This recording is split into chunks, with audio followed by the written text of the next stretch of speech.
you're having a great PDAC. We wish we could all be together to raise a glass, but in place of that, we thought it would be fun to have a drink together virtually. Today, in honor of our 10th episode of On the Rocks, we're here live with some of our past guests: Phil Hopwood, Tom Albanese, Miranda Werstiak, Danielle Spethman, Frank Mariage, Chad Peters, David Cease, Jim Culver, and Drew Craig. This amazing group includes experts in mining law, AI, sustainability, seabed mining, investing, and more. Thanks for joining us live as we chat on the rocks.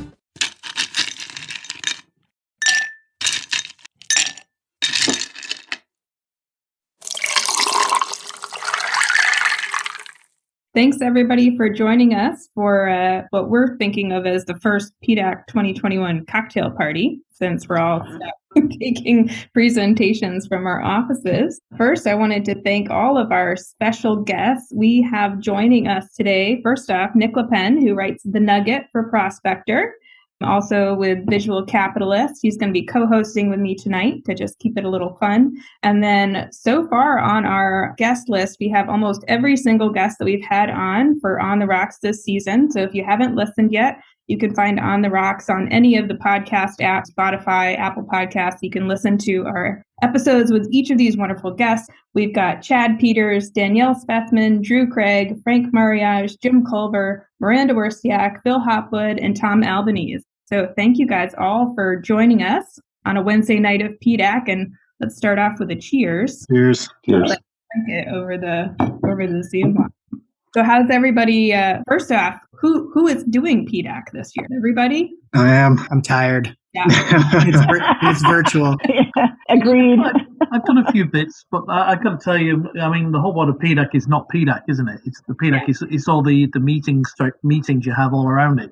Pretty hard to do when we're in kind of like lockdown situation. Well, if there's a point system now, so you can collect points for downloading stuff. I don't know what my score is at, but I don't know. It's a little bit different. You know, they can actually track if I'm awake or if I'm there. So it's a bit different. Yeah. And let's not forget that a year ago, the article that started it all, that one case at PDAC, it was a Wednesday morning and I get to my firm at Fasken, and obviously Fasken's got a really big contingent present at PDAC. And then I start getting a call from Human Resources. Hey, Frank, how you doing? How you feeling? 2 hours later, Frank, how you doing? And 2 hours later, I get a call from my managing partner. He said, Frank, go home. Come back in a week. And then everything shut down the day after. Well, and you had one of the last parties, right? I mean, several of us were there at you guys had a reception at PDAC last year, earlier. Yeah, it was a Sunday night. There was probably a good 500 people there. Yeah. I think the last one I was at, Emily, was this Tuesday night with you. And then everybody kind of dispersed into PJ O'Brien's for multiple pints of Guinness for Irish night. And that is always a very, very busy do. Everybody's packed into that one. You know, there's no space to swing a cat in that one. So and the lovely Michael Power at the door, making sure everybody's behaving reasonably well. They were telling everybody to do like the fist bumps or the elbows, right? I remember laughing about it at the party. I wasn't taking it super seriously at the time. How times have changed, because we even had actually, Jim, we had an analog and prospector like cocktail party, right? A On the Rocks whiskey party to kind of launch and show off prospector for the first time too. So it was last time I think I traveled. So in a long year. But Emily, to your point, last year I remember walking the halls, and you'd go up to see people or clients and friends, and you'd start off with the no go, and then finish with a bump. You didn't know. Yeah, it was weird. Yeah, an elbow. Really weird. I was on a panel last year, and one of the guys on the panel was from BHP, and he flat out refused to go within 3 feet of people, and he said, "I'm not shaking your hand. I'm not we're not doing it." And I was like, "Oh, okay. So are you going to sit at the far end of the panel?" But he said, "Nope, haven't shaken anybody's hand. Haven't." So where I was running around hugging people and shaking people's hands. So. Well, but in the meantime, though, I mean, both Chad and Danielle, you guys have both been out in the field. And Drew, you guys have been out doing work in this crazy environment? Yeah, we're lucky. Our whole team lives in Nevada, so we don't have to travel. We bought a camper and pretty much camped at the site for 4 months last year, pretty much to avoid staying in hotels, eating in restaurants and stuff. So no one got sick. We were able to keep working, so it worked out good. And we were lucky. We're lucky because Northern Ontario had very few cases. Mm-hmm. So if you traveled from the south to the north, you tested before you went. The hotels, the motel where we stayed, the maids don't come in. They stay outside. They pick up the garbage. People wore masks. Yeah, no, we were very fortunate. And drilling happens outside. Our work happens outside. So our team is local. So there was, they were fine. But I would remember leaving the PDAC. We were in the core shack, and they had handed out all of these hand sanitizers. The people who were in the core shack. Everyone was gone, and all I could see up and down the road was hand sanitizers. So I went and I scooped as many as I could, not knowing that it was really going to be as real as it was the day after. And hand sanitizer was all of a sudden a hot commodity. I had a bag full. Oh, look at that.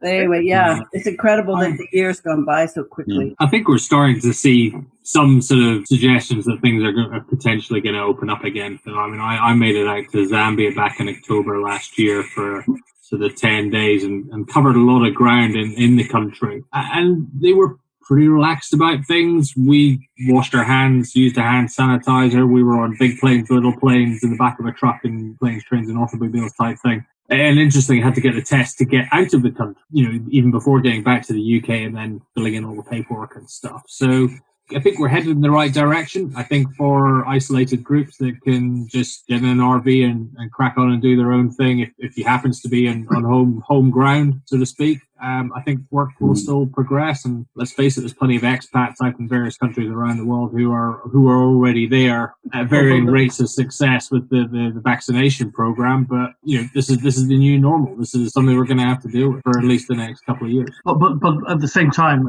because you're based in the UK, aren't you, Drew? Yeah. Yeah, so which is like powering through, as is the United States, notably, is powering through its vaccination schedule. But then you've got like Australia, over my shoulder, you can see that, which has effectively locked itself out of the rest of the world now in terms of, and will not have vaccines until the latter part of the year. And so West Australia is basically seceded from the rest of the country at this stage, it appears. And then we have Canada, which is, when are we going to get our vaccines here? Maybe by July or August, more likely September. Coming to Florida. Mexico's probably worse than any of those. Yeah. So it's going to be very different. I think it's going to be different schedules of opening up and the like and making do. But I don't see any real opening of international travel until maybe, if we're lucky, October, November this year. Yeah. Of course, the good news is that you can do things that you used to do by traveling over Zoom. We've made 2 acquisitions this year. Mm-hmm. We probably would have only done one had we been able to travel. We couldn't travel, so you might as well do something. We made another acquisition. True. Yeah. We marketed an IPO with same thing. We did an IPO. We thought we'd have to do a $50,000 roadshow, and instead we closed it in 3 days over Zoom and saved a ton of money. So, yeah. I've run 2 independent peer reviews for projects in the Middle East with fairly extensive teams across the UK, in Saudi as it happens, and Australia. We've managed to do everything over WebEx or Zoom. It's been required a little bit more thought in terms of how we get the data and information out to everybody. People were getting wrapped around the axle about, oh golly, you've not done a field visit, you've not gone and kicked the rocks. It's like, I don't need to kick the rocks. There's oodles and oodles of information here. We don't need to worry about that, and had some very successful reports. So I think we're headed to a new way of going about doing business, and with all these digital resources out there, these virtual tours, and just there is so much data available. You can sort of have this sort of almost a digital twin to go and visit. The biggest problem we've seen has been regulatory, in that the agencies that you need a permit from or you need a sign-off, nobody's there. Nobody's working. That's true both in the States and in Mexico. Yeah. And it's true in Canada.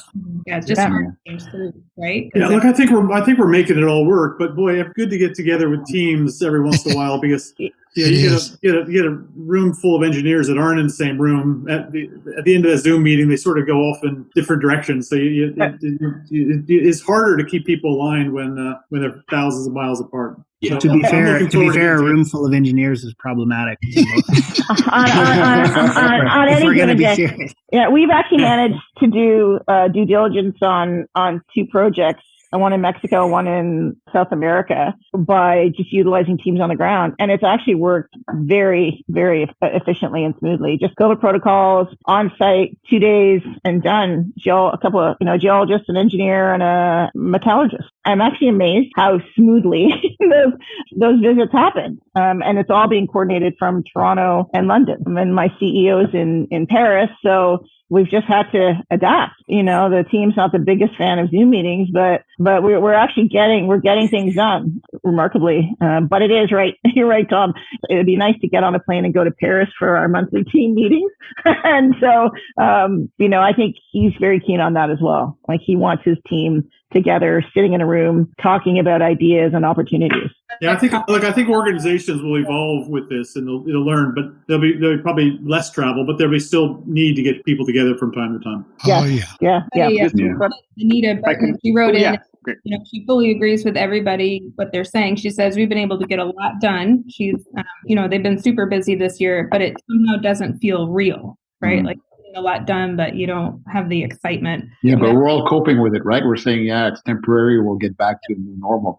If everybody on Zoom today, we'd say, you know what, we're not going to see each other anymore. It's almost going to be like this. We would probably have a very unfavorable reaction to that. Nothing beats boots on the ground, face-to-face meetings. Right. At the end of the day, we're all coping with it because we know eventually it'll stop. But if we were told it wasn't going to stop and this is how it's going to be from now on, I'm not too sure how personally I would react to that. I'm all for Ontario forming a bubble with Quebec. I'm up to Montreal in the next few months. I'm not waiting much longer than this. Give me a call. That's exactly right. We're going for a beer. I live on the border with Quebec.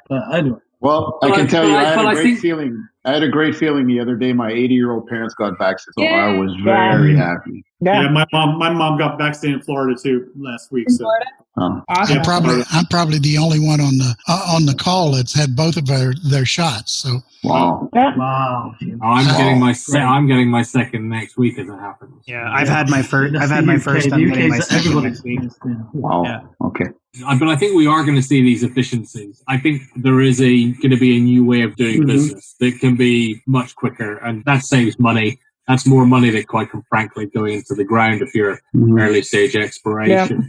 We've now got the bandwidth to have these VTC calls to share data, to sort of have people sat in offices around the world and look at the same screen and look at the same 3D model and both interact with it at the same time. And that's got to be a great thing for how we go about doing our business. Yeah, we're going to straddle some time zones, but that's surely going to improve efficiency. Yeah, and look, it's amazing because 10 years ago, you were spending incredible amounts of money for halos and telepresence rooms and things like that were very expensive, but you just barely never worked. Sort of just rationalize that with lower travel, and now you've got it on your iPad. So this is this is like a 10,000% decrease. Yeah, and then give it a little bit more time, and whether it's Elon Musk or whether it's the Facebook group or whoever is putting these constellation satellites up here, we're going to have 5G broadband. Anywhere in the world, you're going to have connectivity. To a certain extent, I'm not sure that's necessarily a good thing. Sometimes it's nice to be cut off and the emails don't work. For some of the big data that we're generating now with all the systems around there, the mine monitoring systems, certainly for the ESG and that side of things, again, that can only be a good, provided it's managed. All right. Well, with that, cheers to the COVID part of the talk. So we could probably go on all night. Right? Stay safe, and all stay safe, please. So. Do you think we're headed for a new mining super cycle?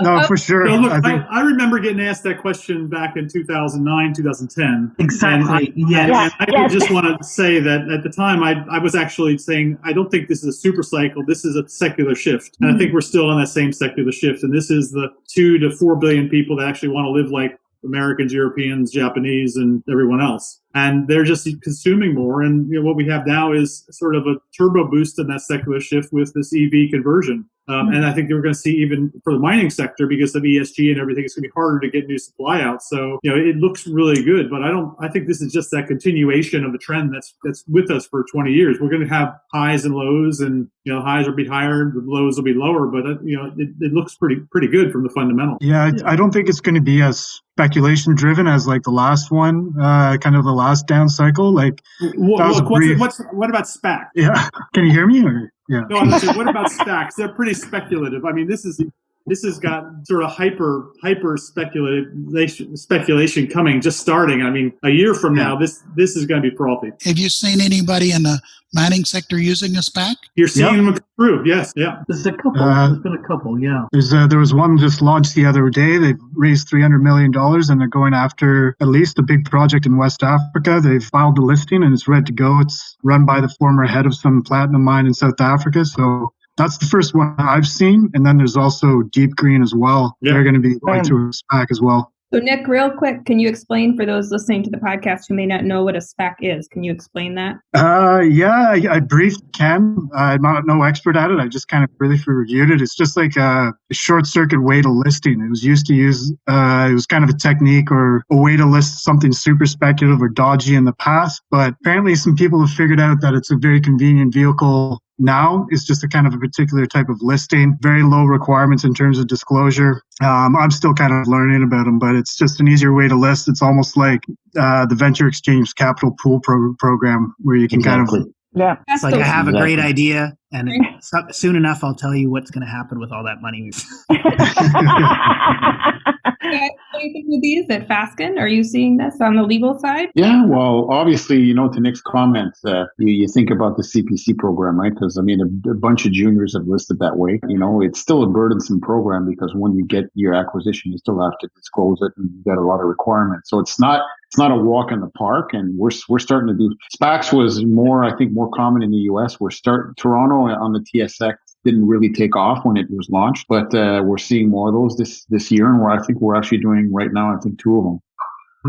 Not necessarily related to mining, but so it's starting to take off. Starting to get some wings in Canada. But here's the thing, though, with when I read about SPACs, and I actually know some ex-cannabis people who got involved with the United States in a similar thing as well with SPACs. It's a bit like the Bitcoin thing, like the risk that goes with it and the worry that goes with it as well. And one of the biggest issues that I see in our cycle right now, in our sector right now, is the lack of real new investment coming into it still, even now, as some of you heard me say before, Eric Spross is not a new investor in mining. And that's one of the big killers that we have right now, is where we get a new, and that's one of the reasons why I think we're actually where we are in our cycle right now, is the lack of investment in mining. For a number of years. Silver, people were literally changing the names of their companies to get silver out of the title, SSR Mining, Silver Standard Resources, things like that, changing so that we're not really a silver company anymore. Now, people haven't been investing in mining for years, and supply and demand, funnily enough,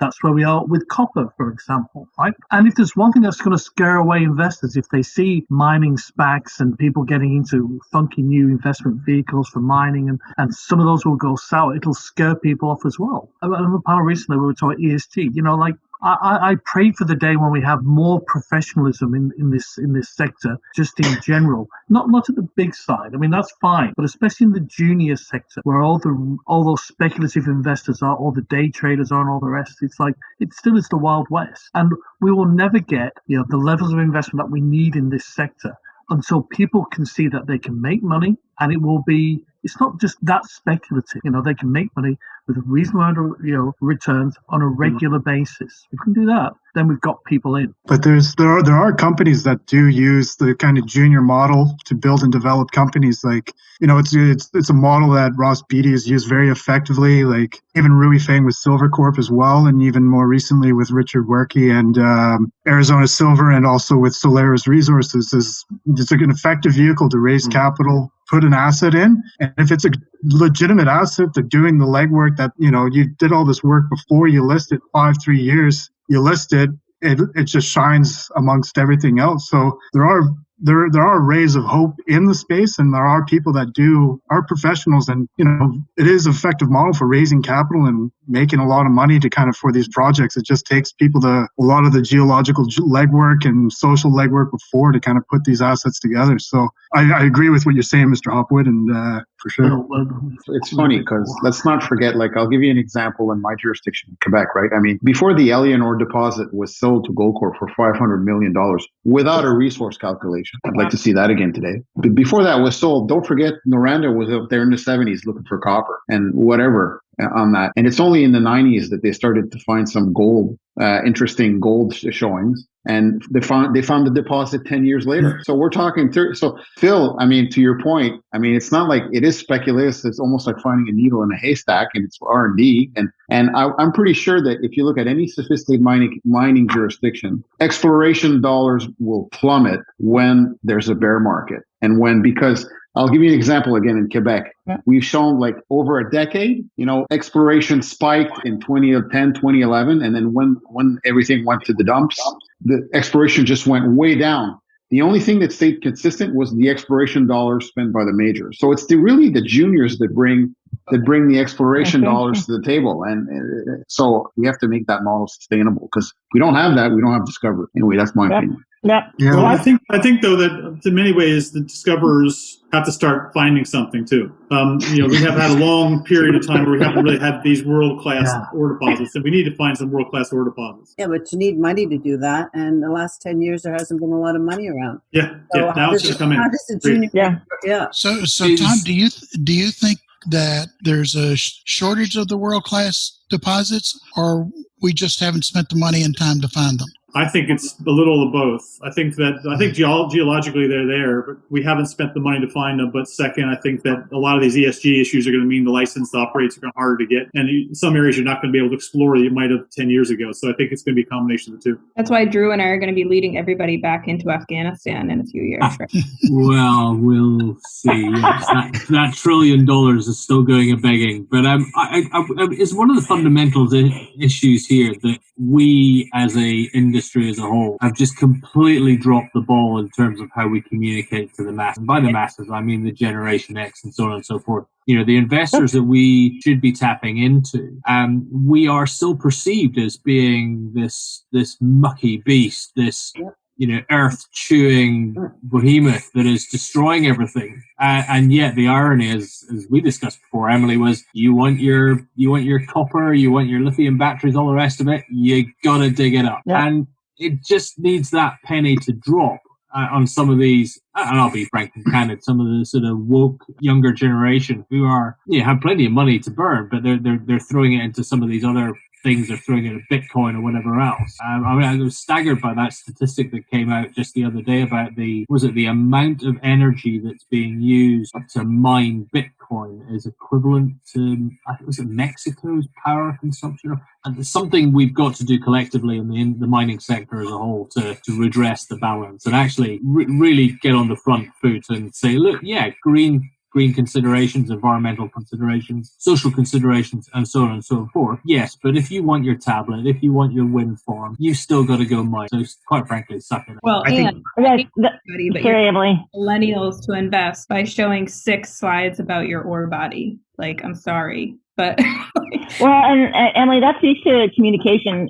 What Drew's saying. I mean, how do you bridge that gap? I mean, I have a soon-to-be 20-year-old doing engineering who has taken me to task for the last several years about mining. What are you doing in mining? Like, do you know what you're doing inside? Do you know? And same conversation, Drew. I just walked her through it. I said, look, you've got an iPhone, you've got a MacBook, you've got a TV, we've got all these things that require material that comes out of the ground. So how do you suggest? And then we just talked through it. But I mean, that's just one young adult. But it really, I mean, it is about communication because, even my friends who are, in their 30s, thank you, Jim, in their 30s have asked me, like, I don't understand how you can stay in that business. And it is just this fundamental lack of knowledge. And it's good, but we've got to hit them at the school level as well. What always is amazing at PDAC is going to PDAC and seeing the school teams that are being taken around in their bright yellow t-shirts and all the rest of that. Yeah. It's absolutely fantastic that sort of piece of the communication, that education is being dealt with. But if you look at sort of further through in the UK, the number of universities that have sacked off their mining courses or whatever it is, there's plenty of environmental courses out there. But get down to hard rock mining engineering, mineral exploration, so on and so forth. Geology, all these courses. Yeah. And Drew, listen, to your point, I mean, if you look at what Mining Matters is doing, go on their website and look at all the programs that they have to educate the young about what mining's all about. It's fabulous what they're doing. I had the chance of meeting them by Zoom in the last year, and they explained to me their mission, and it's incredible. Obviously, to all those who are interested, I would highly recommend to visit their site. It's been a tough year for everybody, and if ever you want to donate to that cause, I did, because it's really a good cause for education, which we should have started a long time ago. Yeah. Those who don't like us have done a much better job in communicating than we have. I agree with what Drew was saying there about educating and all that kind of stuff. But I also think that the young investors are going to come to the mining space there's a lot of distrust of the old generation and all that right now. And there's a lot of folks that have made a lot of money off Bitcoin, GameStop, all this stuff that's going on. But when all that stuff settles down, that same distrust for monetary policy and the governments and all that still going to exist. And those folks are these young groups, they're educated, they're starting to understand the money that can be made in these areas. I think you're going to see a huge move into the precious metals from the younger group. It's going to take some time, but they're going to realize over time that they can make a huge amount of money, and going into gold and silver and all these commodities might be the best way for their store of value once the Bitcoin craze kind of slows down a bit, if it does. And I think the challenge that we have is, especially with the younger generation, is we have lost the narrative around mining. Like, mining and geology are fascinating stories, and there's so much adventure. I mean, I'm looking at all of you. I know all of the crazy places you all have been while being in the mining industry, and I know a lot of the stories we won't tell over Zoom, but I know I've heard at a bar, a drink, right? I mean, mining is a fun industry that is attractive to people who like adventure, who like to be outside, excited about the environment, right? I mean, like, that's actually the people that are in our industry, and yet we've got this reputation for being like boring and bland and all, excuse me, gentlemen, but old white guys. But that's not really the truth when you look at the industry globally. Maybe on boards or the C-suite, that might be what the representation looks like. But to work in mining, you can travel all over the world and I've certainly done a lot of crazy shit. So, I mean, it's really different than people think, but we've got to tell that story, and you don't tell a story with data, right? You tell a story with story. And I think that's what we miss. We hit people with, and you have to have assays, you have to have ore bodies, you have to have all the data, but you've also got to be able to tell the story. With your experiences. It's all about your experiences, right? I mean, that's the narrative, is where you've gone, who you've met, what you've done. I mean, the data will always be there, but it's your experiences that really bring the whole industry to life, really. Yeah, I agree. That's what we got to show that attracts people into the industry. I think also we should do a better job of showing how our sector, mining, is an enabler for that Generation Z economy. The e-vehicles, all things. And so, I keep telling whenever I talk with people, I'd like to see pictures of open pits on brochures, but we actually have to show pictures of the products that we produce: solar panels, computers, iPhones, cell phones. Yeah, we need motors. We need to show that this stuff is needed for you to live the good life you want to live. Well, and I have an interesting point for my friend Frederick Warburg from Bowdoin. Frederick wrote in to clarify. He's a private wealth management expert. Cryptocurrencies are considered a commodity, not a security, by the IRS, which I did not know, which is very okay. So does that mean they're regulated by CFTC? I don't know. Frederick, do you know? Fred? He said by the IRS and the SEC. Oh, okay. Yeah. They couldn't be a commodity if they're regulated by the SEC. Maybe I misread the... I'm joking. Frederick just responded with a question mark. So I think they're making up the rules as they go. Yeah, that's right. Yeah, I'd like to know where you go pick it up. Probably no regulatory agency wants to regulate them. They want to stay far away. I keep my money in Pokemon cards. That's pretty much what I do. If you want inside the millennial mind, that's where my mind is at. I'm all in on that right now. Rookie Charizard. There you go. Yeah, What about that's like, there were all these articles like 2 weeks ago about people making huge amounts of money by investing in like all these fancy sneaker collections. Like, how do you convince somebody to pay that much for? That's a whole nother conversation. But that's that communication. Cool. That's why, because it's cool. That's what you have to do. Show it cool. Like, speaking to what Emily's saying is about the adventure stuff was, I didn't like mining until I finally got to go visit a mine site. How I was introduced to the industry was a bunch of kind of pretty slick guys on in Vancouver, not the best introduction for a millennial generation. But the more I got to learn it, like, it is what it is. Like, and that's what I'm trying to do with Visual Capitalists, is we're trying to kind of break it down and show those individual, it's in your hand, it's in your car, and it's everywhere. And eventually it's going to happen. Like, it just takes time. Is it that people are investing in it because of the technical aspect of Bitcoin versus they don't think mining is technical, right? And is it at some point, electronics and stuff, if we don't open up more mines, everything will just become incredibly expensive to where people finally get it, right? I mean, that's... Yep. But mining's not cool right now. Like, that's the thing. Like, I think Bitcoin is cool. You ask anyone, oh, I own Bitcoin, that's a conversation starter. You say you own a miner right now to a younger person, that's not going to get traction. So there's a big part of that is just perception, I think, too. But part of it's the story. My friend Beth, who invested in Prospector, was my first check for Prospector, and now is an investor in Analog through the acquisition. Like, tells me all the time she loves to go to lunch with her friends and like, so what are you up to lately? And she's like, I own part of a gold mine in Sinaloa.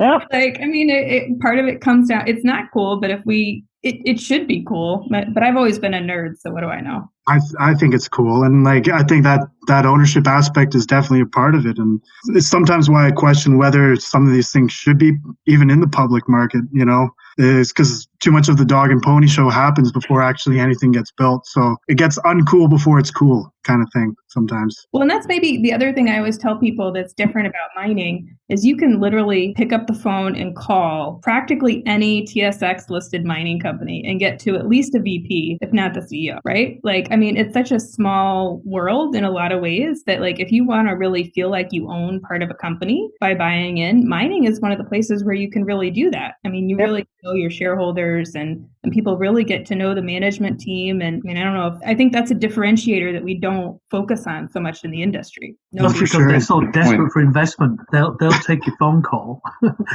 Will you have your watch at the end of it? I don't know. Just one. If you're the CEO of a junior, you'll pass most of your time on the phone with investors and your shareholders, right? Yeah. And you better hope you have a very good VP exploration and a really good exploration team, because technically that's not your job anymore. Yeah. Danielle, Chad. Danielle's nodding. Yeah. Just comment back on the SPACs. If you take a SPAC and you put a mining asset into it, by the time the mining asset goes into it, 33 1/3% of the funds have already been expended. Wow. So that tells you part of why it's so hard for the SPACs to actually make it. Yeah, no, that's definitely a huge thing, is by the time, all the value has kind of been taken out, and the rise of royalties as well, if there's not much value left on it by the time an asset becomes cash producing. Hopefully by then, if you still have the same shareholders, hopefully you'll get that share price appreciation. But people want cash flow, and people need that cash flow and a dividend. Like, it's just, I think it's definitely a bit of a problem, is by the time the value gets stripped out before. Well, this is something Miranda and I talked about that is a pet peeve of mine. When I sit through, and Phil, and I mean, we've heard a lot of us talked about this. You sit through back-to-back pitches for people raising money to add value. Right? Yeah. Like, and there, at some point, if you've got enough mineral to like mine it, process it, and sell it. Why not do that? Yeah. Well, no, and Emily, you and I talked about this. I mean, because the nature of the family office is to deal with near-term or producing assets, right? So we have the capacity to deploy capital, get paid back in ounces of gold, but we don't need to see 3 million or 2 million or 1 million ounces ahead of it. If there's a capacity and a will and understanding and to move it into production, it's certainly, obviously that is our focus, right? But it's also exciting, right? Like, totally. Yeah. I mean, yeah. You got gold coming out. Like, who doesn't like that? Like, that's a lot of fun. And that's something I want to put. That makes such a lot of sense. I mean, that by the way, that was also, I think, a topic that was covered in your podcast with Miranda, wasn't it, Emily? You talked about that. The junior exploration companies, the developers who are producing at the same time, maybe 40,000, 50,000 ounces a year, which therefore means they don't have to keep going back, getting capital raises every time they need some more money. That sounds pretty simple and straightforward to me. You can make a bit of money. Again, the focus is on the product, which is what, we were talking about that we don't do. They just focus on the Bitcoin. Nobody really understands, or to a great deal, how it's made. I mean, what's the carbon emission cost of a Bitcoin, it's got to be, like we were talking about, astronomical compared to gold or copper, especially if you take out transportation, right, out of the gold or copper cycle. Sounds like a visual capitalist article there, Nick. We're working on it. We're on the case right now. I alerted the team about it, and they're working on it right now. It'll be out tomorrow morning. Okay, thank you. But I think that's a good point. I think you could probably figure out what the amount of electricity globally is used to produce gold. All the gold in the world right now, you could probably come up plus or minus 10%, what that is, and compare that with how much electricity is being used for Bitcoin. I suspect you'll find that more electricity is being used for Bitcoin in several orders of magnitude than gold. The mouth just opens. They can't comprehend that. The transactions too. If you want to use it to buy a cup of coffee, you're using a lot more power than that coffee consumed. And if people saw this, they'd become uranium nuts by tomorrow. It's just in terms of the energy output of your material. People kind of don't understand that a little bit about why we continue to use fossil fuels. Like there's these simple truths that kind of geology and minerals and material science reveal that is just not making it into the mainstream. That, if you just literally laid it out in a picture saying, yeah, you can get power 10,000 cars with a rock of uranium, that makes the case for mining just right there. It's not clicking in younger people's heads. I don't know. I'm trying to figure it out. But there's a reason why Bill Gates is heavy into uranium and stuff, like these different groups, right? Like they realize that for climate change and all that kind of stuff, the only logical way to reduce emissions is going to nuclear, right? You have to go to that kind of power source. You can't be doing solar panels and wind farms across the U.S. to try to power the country. But starting to see, Tesla is in lithium now, right? Several deposits. I think Apple and Samsung both got into cobalt to vertically integrate. So I wonder if that will help. I'm seeing a few more questions about why this disconnect, and maybe when they're integrated fully into a product company, then all the marketing benefits of Tesla and Apple and Samsung will trickle down to the minerals they're mining. Maybe Tesla just bought into natural gas in a big way. Oh, so we talk about vertically integrated companies, which I seem to recall was a fashion of the 1980s and 1990s. Well, remember that Tesla is moving all the coal companies were owned by the oil companies, and all the steel companies were vertically integrated with iron ore producers. And the 1880s. But Tesla is moving their operations from California to Texas, and they just bought a huge natural gas play in Texas, assumedly to actually supply their plants. Now, that probably includes SpaceX as well as Tesla. Well, we're coming up on 45 minutes, which has flown by, much like real time. All right. Favorite place you've been to on a mining-related trip? Danielle, you are at the top of my screen, so you get to go first. And you've been to some fun places. I've been to some fun places. So it's hard for me to pick one. I'll just say, how do you pick between the elephants in Botswana, the Northern Light in the Canadian tundra, Venezuela, Cuba, Ecuador? I'm very fortunate in that regard. So I'm not going to pick one. I'm just going to let that go. It would be those beer halls in Venezuela that you told me you used to hang out at. Oh. It wasn't even a beer hall.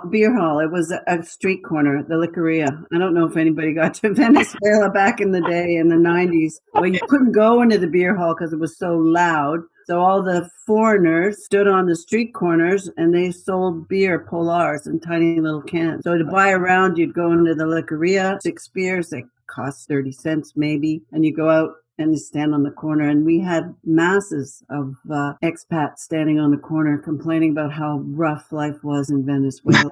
Yeah, a lot of fun back in the day. You're below Danielle. Tom, what's your favorite place? I'm working toward my 100th country. I have had a big setback over the past year with COVID. I would have been just knocking on that door. So I think there are countries that have really been enjoyable all the time. One I would say interesting, it wasn't for prospecting, it was to take the family to Antarctica. And I remember we were going on one of these little boats and there was all this malachite staining on the flip edge. And I said, there's a mine there. And I had a lot of shocked people in the boat. Yeah, they're like, please don't go mine. They're like, kick you off. All right, Miranda, you're next on my screen. Well, like Danielle, I mean, I'm not a geologist, but I've had the opportunity from a funding perspective to travel to many places. I have to say, one of the most interesting was Portugal.